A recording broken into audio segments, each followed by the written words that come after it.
Dear students, welcome to EPG Pathshala. Today we would be learning about national policies. We would be starting, or I would say the learning objectives would be definition, need, hierarchy, and the sectors of the policies. Then we would be studying the policies related to the housing sector, the transport sector, the infrastructure sector, the industrial sector, and the informal sector. To start off with the definition of the policies. Now, as far as the dictionary definition goes, policy is a set of ideas. I'm quoting: policy is a set of ideas or a plan of what to do in particular situations that has been agreed to officially by a group of people, a business organization, government, or a political party. The Center for Disease Control and Prevention has also spoken about and written about the definition of policies, and it is that policy is a law, regulation, procedure, administrative action, incentive, or voluntary practice of governments and other institutions. Policy decisions are frequently reflected in resource allocations. Health can be influenced by policies in many different sectors. Similarly, there are other policies, for example, transportation policies, which can encourage physical activity. There can be policies in schools which can improve the nutritional content of the midday meals. So therefore, there can be different policies which guide either the development or guide various aspects or various sectors. Then we come to the objectives and the process of policy. Now, United Nations Conference on Climate Change 21 said that public policy provides signals and sets the regulatory and institutional framework that influence the actions of all actors, including private investors and other stakeholders. If we look at the chain or the cycle of the process of the policy, we find that, you can see from this figure, we find that there is a problem definition, and then one has to set the agenda, then the policy gets developed or formulated, then it has to be implemented, and then there's an evaluation of the policy. Coming to the hierarchy of policies, we find policies at the international level, then the national level policies, what we were discussing right now, then the state level policies and the local level policies. And the various sectors, as I was mentioning earlier, the various sectors for which there are policies related to the economic sector, the housing sector, the transport sector, infrastructure, then industry, informal sector, tourism, then environment and climate change. So these are the various sectoral policies. So now coming to the housing policy. So we come to the National Urban Housing and Habitat Policy, a very significant policy of 2007, which is now undergoing revision, and a new policy would be framed very soon. So this policy relates to the housing sector. As we know that shelter is a basic human need, next only to food and clothing, and there is a lot of housing shortage which we have. It is estimated to be about 24.7 million housing shortage, and then urban areas, basically our cities, are plagued with unaffordable housing, then therefore with lack of facilities, and as you can see that there is severe shortage of basic services. So that constitutes the rationale for this policy focus on housing and basic services in urban areas. So coming to the focus area of this policy, the focus area is, or the focus of this policy is affordable housing for all with sustainable development. As we know that there's inequity in housing sector in our cities, so that was the basis of the focus area. Coming to the objectives of this policy, there are 4 objectives. The first objective talks about encouraging the state governments, urban local bodies, development authorities to periodically update their master plans and zonal plans, which should inter alia adequately provide for housing and basic services for the urban poor. The second objective speaks about promoting balanced urban and rural planning by following the regional planning approach, taking the whole state or union territory as a region under the Town and Country Planning Acts in the states. The third objective is planning of mass rapid transit systems at the city level for efficient mobility or as a basic service for urban poor, for the mobility of urban poor. Also not only urban poor but for all the residents. Then the fourth objective is about accelerating the pace of development of housing and related infrastructure. Now this policy was formulated by the Ministry of Housing and Urban Poverty Alleviation, and as you can see that we have discussed about the need of the policy and the objectives of the policy. Now we come to the transport sector. Transport sector had 2 very important policies. One is the Integrated Transport Policy of 2001 and the second is the National Urban Transport Policy of 2014. There have been many policies, but we are discussing now the significant policies. Now, the focus area of the National Urban Transport Policy of 2014 was to integrate or about integrating land use and transport planning in cities. Now what are the objectives? Now the objectives was about incorporating urban transportation as an important parameter at the urban planning stage rather than being a consequential requirement. One has to consider about urban transportation when we plan for our cities, not after we plan and then fulfill it as a requirement. So that's what the first objective explains or first objective focuses on. The second objective is about ensuring safe, affordable, quick, comfortable, reliable and sustainable access for the growing number of city residents to jobs, education, recreation and such other needs within our cities. It is about facilitating mobility and about how we facilitate mobility by better access through safe modes, then affordable modes, and then it has to be fast. So this is about how we can facilitate mobility in our cities. Now the next objective talks about bringing a more equitable allocation of road space with people rather than vehicles as its main focus. That means the roads are not only for the vehicles, the people have the equal right to use the roads in terms of walking, cycling. So this objective talks about the people's right to the road, not only the vehicles. The next objective talks about enabling the establishment of quality-focused multimodal public transport systems that are well integrated, providing seamless travel across modes. In a city, there are various modes operating. We have the bus, we have the train, we have the rickshaw, we have the taxi, we have various modes operating in a city. But this objective basically talks about the integration. In many cities, we also have the metro, we have the BRT, BRTS. So this is talking about the seamless integration of various modes to again for convenience, for comfortable and convenient, as a convenient mobility option for the residents.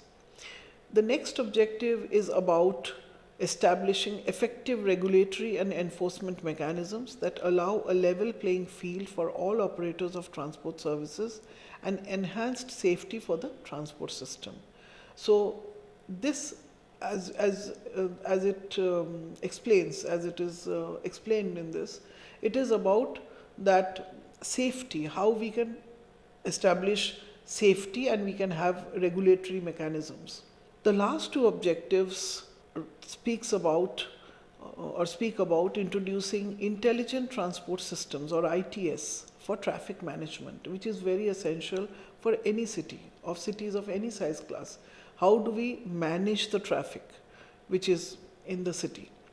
And the last point is about objective is about reducing pollution levels through changes in traveling practices, better enforcement, stricter norms, technological improvements. As we can see that the air quality levels are worsening day by day. So this objective becomes a very, very pertinent and significant objective which relates or which talks about environmental impacts of traffic movement, that is pollution levels, air pollution levels primarily. So we come down to the next sector, that is the infrastructure sector.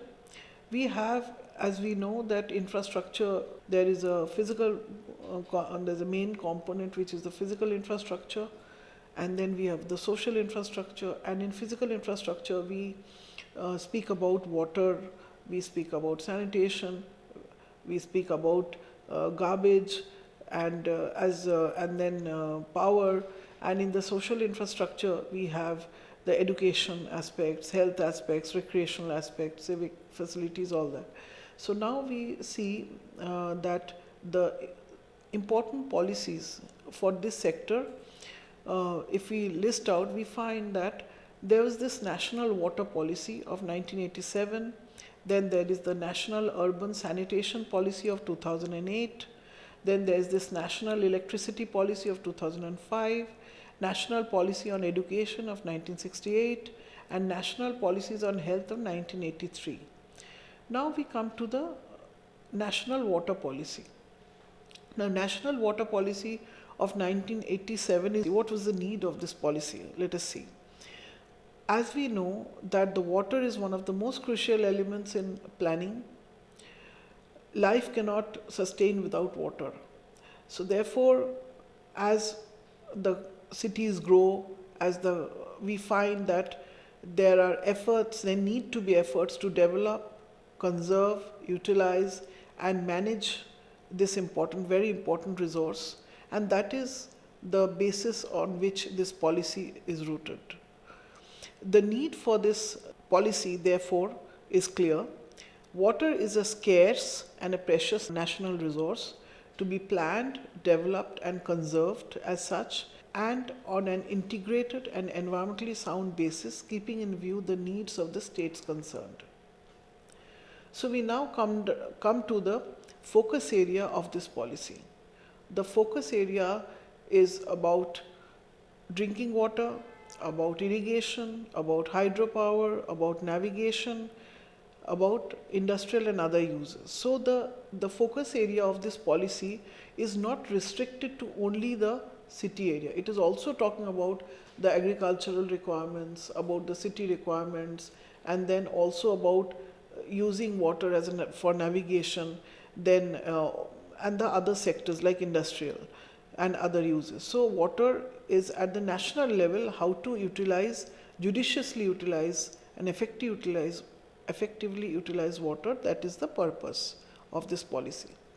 So the objectives of this policy is about that we have to have a well-developed information system for water-related information. That means how much water is available, what is the groundwater scenario like, and how much of water can be withdrawn, what is the quality of water. So all these similar aspects are what we talk of as water related information. What are the needs or the demands for water. Then the next objective is about practicing non-conventional methods for utilization of water, such as through interbasin transfers, artificial recharge of groundwater, and desalinization of brackish or sea water, as well as traditional water conservation practices like rainwater harvesting, which can be either rooftop harvesting or it can be community level rainwater harvesting structures. So the objectives are this, that we have to look for non-conventional methods of utilizing the water and of conserving this resource. Now we come to the next important policy is about the policy I was stating, that is the National Urban Sanitation Policy. Now this National Urban Sanitation Policy, the focus of this policy is that, or the need of this policy, we find that all Indian cities and towns have to be healthy and livable, and they have to sustain the public health and environmental outcomes for all their citizens, with a special focus on hygienic and affordable sanitation facilities for the urban poor and women. So this is the focus or the purview of this policy. Now, what are the goals of this policy? The goals of this policy is about awareness generation and behavioral change, about open defecation free cities, about integrated citywide sanitation, then about reorienting institutions and mainstreaming sanitation, then about sanitary and safe disposal, proper operation and maintenance of all sanitary installations. After all, health and hygiene depends on proper sanitation, and therefore this sanitation policy becomes a very significant policy for our country, for our cities. Now we come to the power sector. So we have our National Electricity Policy of 2005.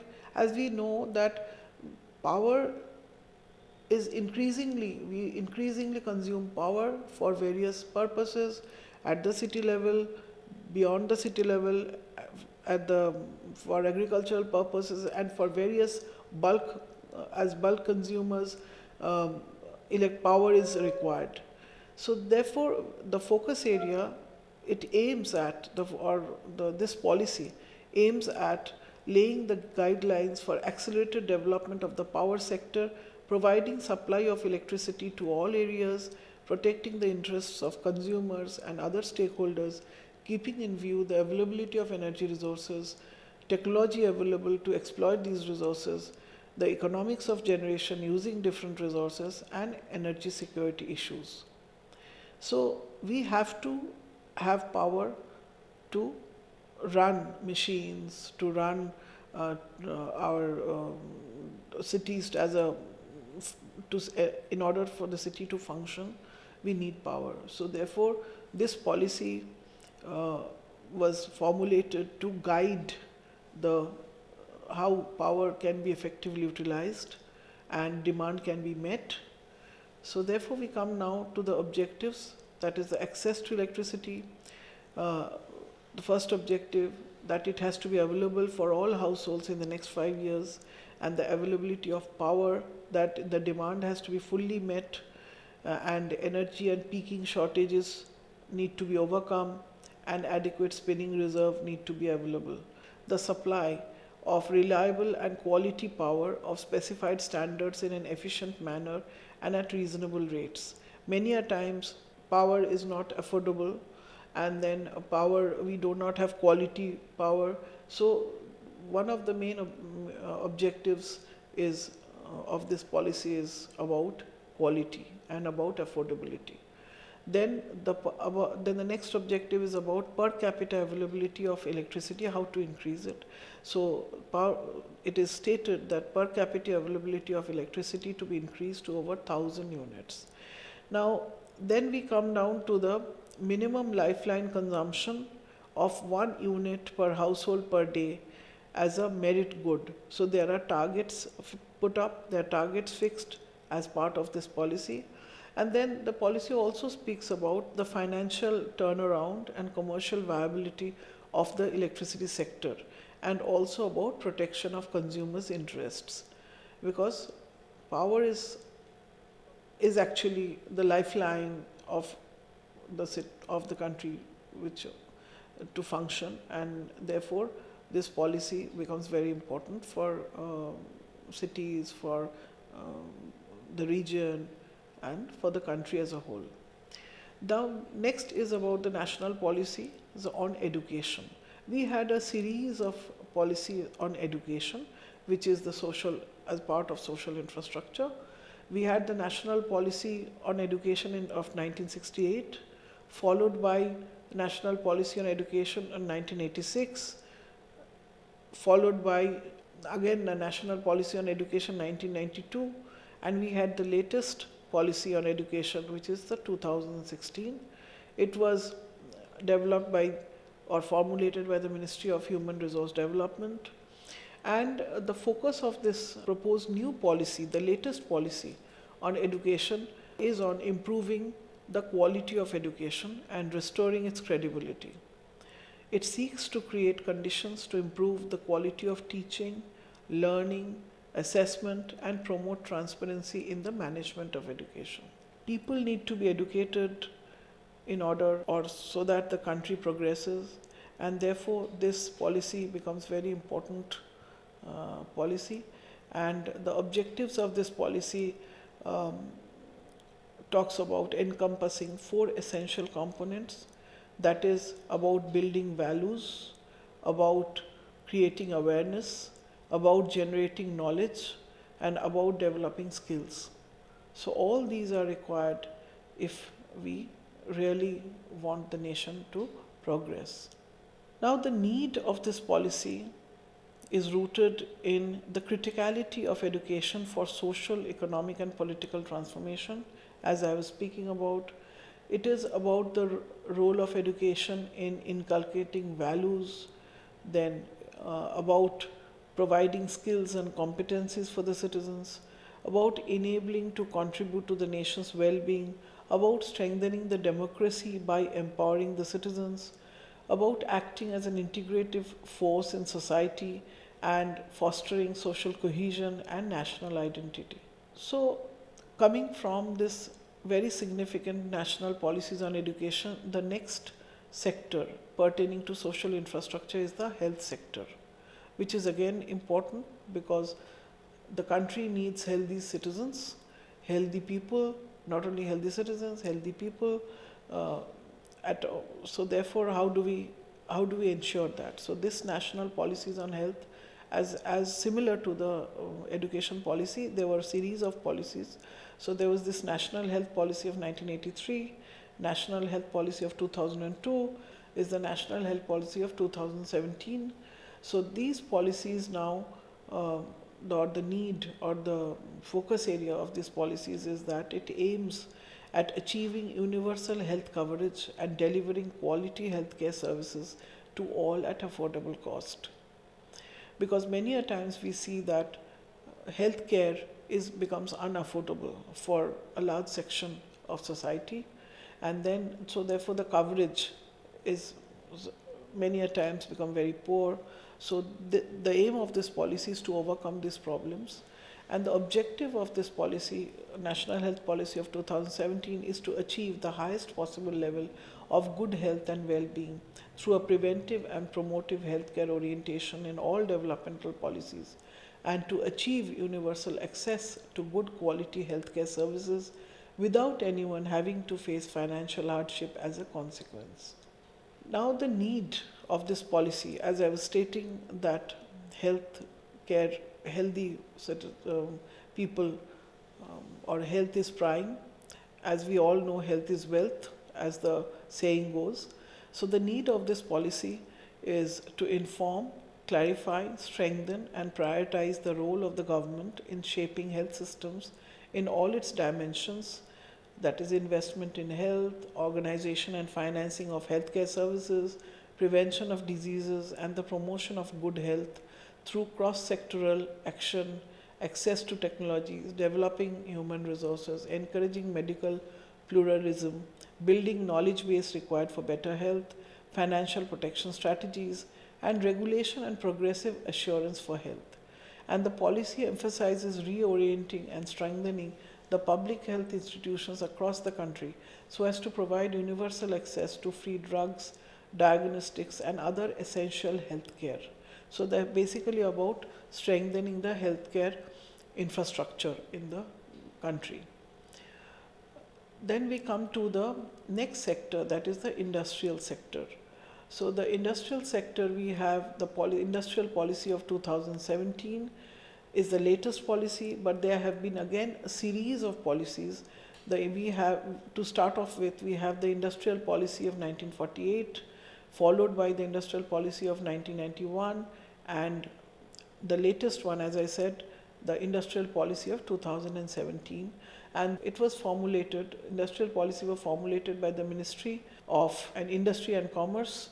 And then we have the focus area of this policy is to set a clear vision for the role of industry and industrial growth in the growth and development of the nation's economy.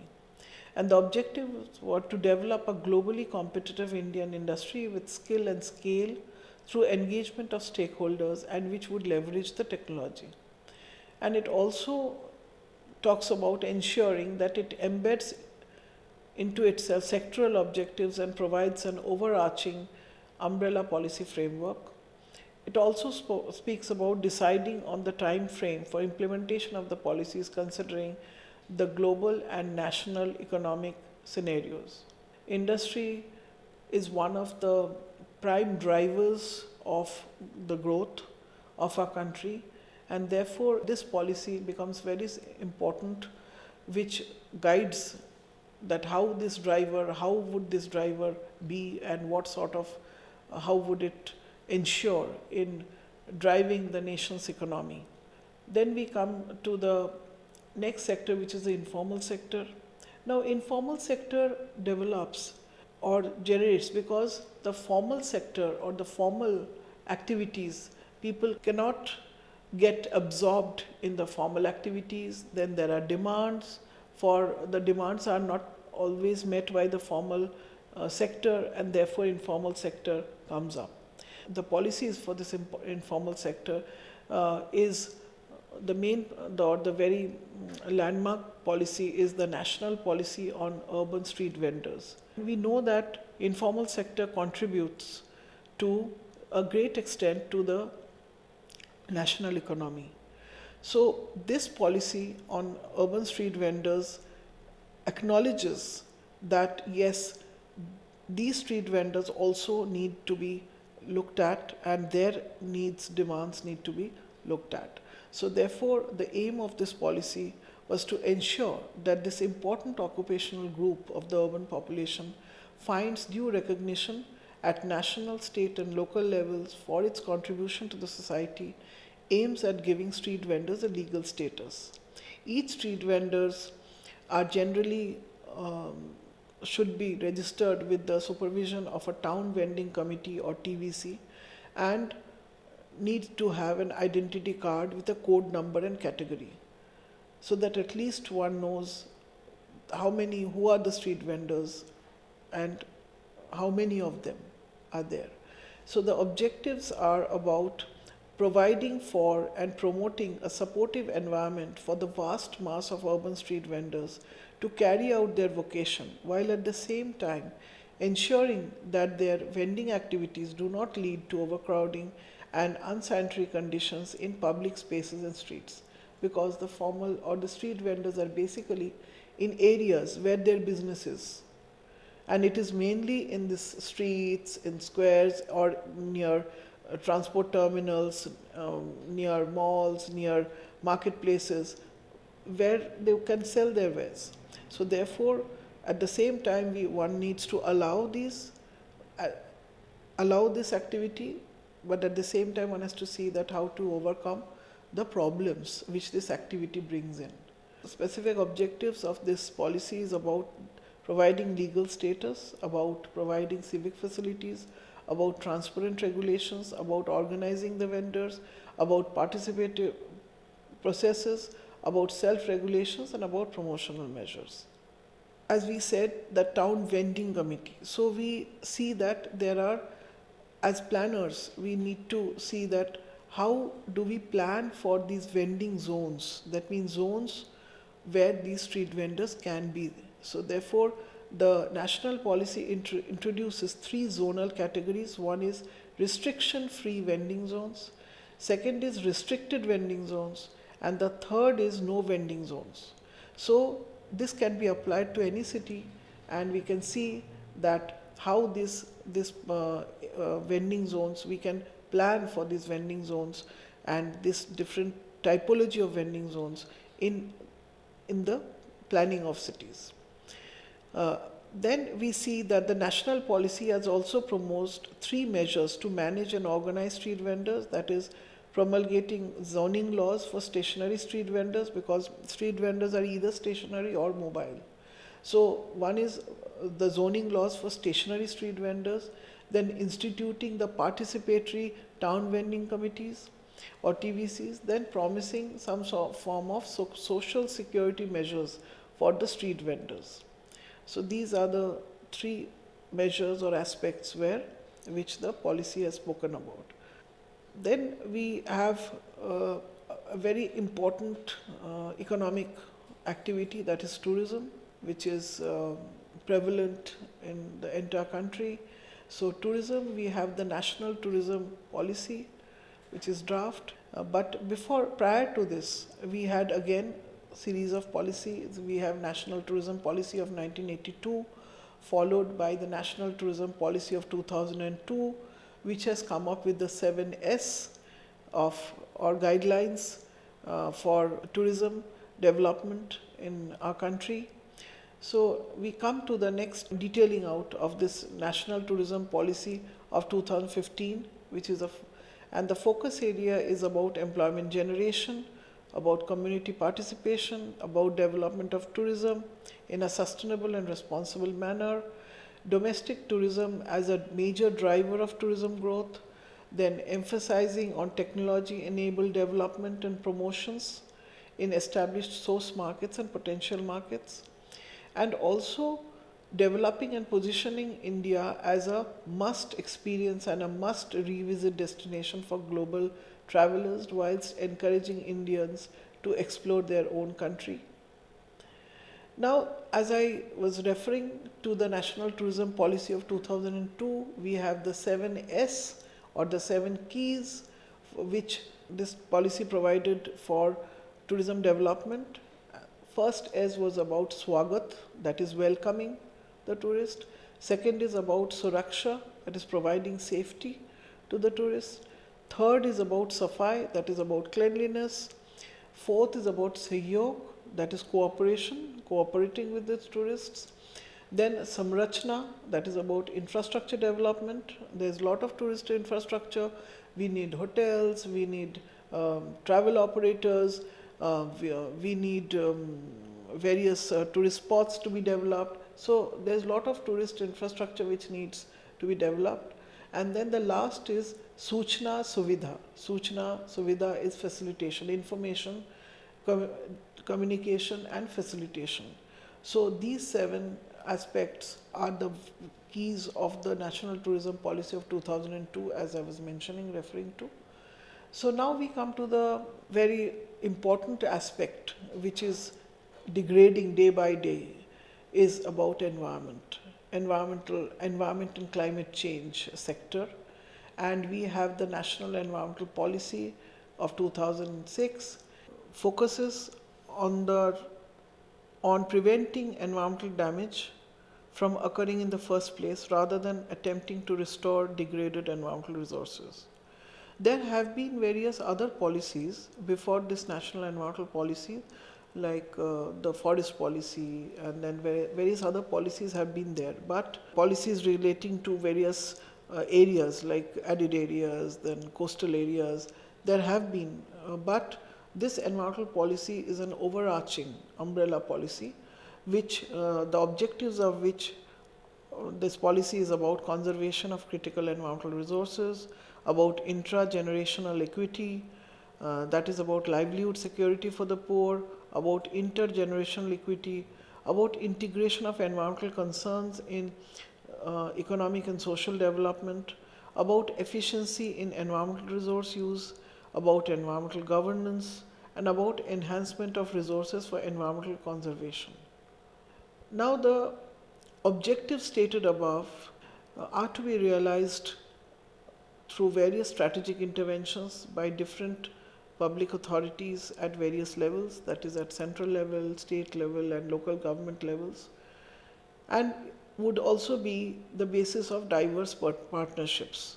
And the principles followed in this policy are that human beings should be at the center of sustainable development concerns, and the right to development must be fulfilled so as to equitably meet the developmental and environmental needs of present and future generations.